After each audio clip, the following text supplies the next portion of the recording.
Hey guys, Dimension Master Studios here, how y'all doing? So I'm sure as you guys know, in 2018 we got something pretty different when it came to Ninjago, with it being Season 8, Sons of Garmadon, and this was the start of something big known as the Oni Trilogy. This continuous storyline going over 3 seasons that aim to tell a more dark and mature story than what we've gotten when it came to Ninjago. Basically as a way of bringing in more fans and at the same time kind of just showing people, hey, this isn't like the Ninjago movie, the Ninjago TV show, it can definitely get dark and serious when it has to. And when it comes to the Oni Trilogy, in my personal opinion, this sucked. Like, okay, I shouldn't necessarily say it sucked, but it really wasn't that good in my opinion. Just there was a lot of issues that I have when it comes to the Oni Trilogy, and just overall, again, it really wasn't that great. So in today's video, I decided that I was just going to go over why, in my personal opinion, the Oni Trilogy is overrated and why, honestly, it really isn't that good. So let's get into this whole thing. For starters, the name always confused me. Why is this called the Oni Trilogy? Like, the Oni themselves, they don't actually make an appearance until Season 10, March the Oni. Like, yeah, the ninja are looking for the Oni masks in Season 8, and during Season 9, the 4 original ninja and Sensei Wu are in the realm of Oni and Dragon. But again, the Oni themselves, they don't make an appearance until Season 10.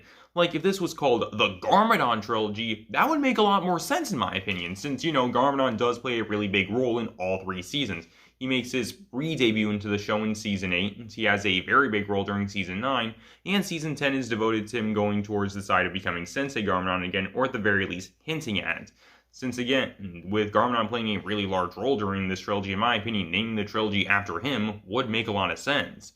Not the Oni Trilogy, since again, the Oni themselves don't make an appearance until Season 10, like, unless you count Mistake, but I really don't, because I'm talking about the Oni as like a large group, not as like an individual, so you know, there's that. Another big issue that I have when it comes to the Oni Trilogy is this. The seasons overall, in my opinion, really weren't that great. Season 9 is the one and only exception because I personally really liked Hunted. In my opinion, Hunted is easily one of the best seasons we've ever gotten when it came to the show. In my opinion, it took everything that made Season 8 good and just did it better, in my opinion. Way better, honestly. Just a whole bunch of really great stuff, like even more darkness and maturity, some more stuff going on when it came to Lloyd, greater focus on all the ninja, just, it was great. But when it came to the other 2 seasons, not really. If I had to describe March the Oni in one word, it would be boring. Season 10, in my opinion, is by far the most boring season in the entirety of the show, considering literally everything we've seen during this season, we've seen been done before in another season, and done way better. And then there's Season 8, and I already made an entire video talking about it, but for the short version, Season 8, in my opinion, is the most overrated season in the show, and at the same time, in my opinion, Sons of Garmadon is the worst season in the entirety of the show. It is just a really bad season, honestly. But again, I made a whole other video talking about it, so just go check that out if you want some more information. But yeah, again, the seasons overall, again, they just weren't that great, with Hunted being the one and only exception. Another reason why I'm not the biggest fan of the Oni Trilogy is because the ninja were handled really weird during the Oni Trilogy, with the only exceptions being Lloyd and Cole, who actually were treated well in my opinion. When it came to the other members, not as much. You see, when it came to Season 8, the season initially started off as being more of a Zane and Cole focused season, considering they had their whole storyline about trying to find some information about the Sons of Garmadon.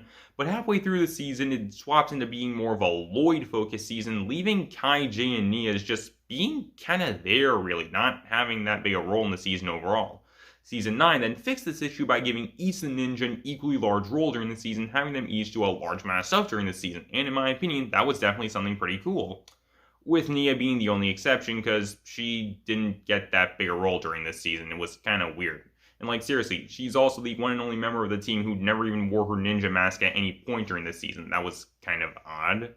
And then there's Season 10, where things were extra weird in my opinion. They did this whole thing where when it came to the season, there were these like side stories that each of the ninja had. And, well, they weren't necessarily side stories, they were just like these storylines they had. But overall, in my opinion, only some of them were actually good, and a majority of them felt really tacked on, honestly. Like, Lloyd and Jay are the only ones who have continuous storylines throughout the whole thing, and Cole has an okay one with it being his fall and everything, which they spoiled in the trailers, so that wasn't necessarily good in my opinion. And Kai and Nia's feel really tacked on since they were only introduced during the final episode, so that was something. And Zane gets practically nothing, despite the fact that during the build-up to Season 10, Things were looking like something was going to be happening when it came to Zane and Pixel's relationship, but nothing happened.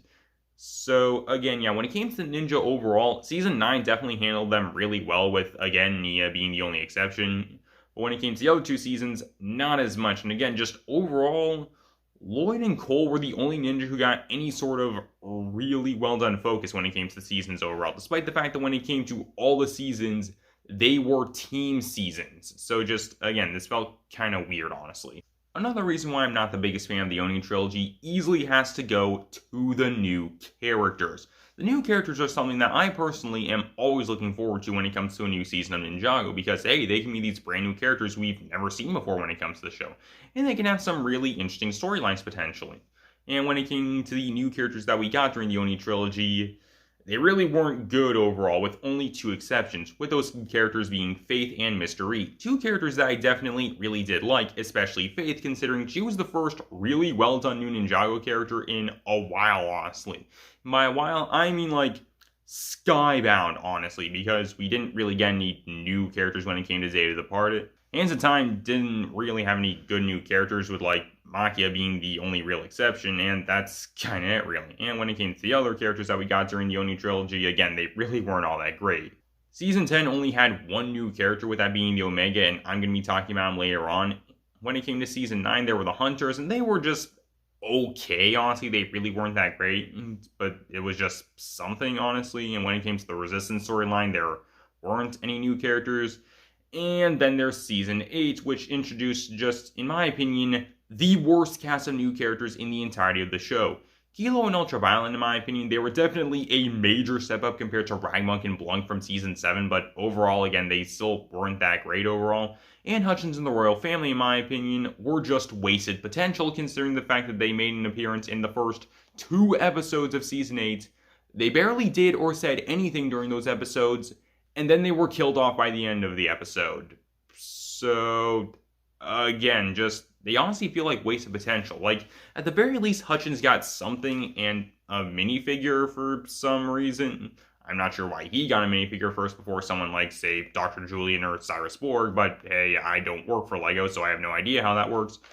And then there's the main antagonist when it came to each of the seasons, and that brings me right into my next thing, which is the new villains that seasons 8, 9, and 10 introduced were really bad, in my opinion. Just the main antagonist for each of the seasons, just what was going on, honestly. When it came to Iron Baron, he was an okay antagonist. Like, he still really wasn't that great, honestly, and in my opinion, he is still one of the worst villains in the show. But still, he was decent. I can give him that at the very least.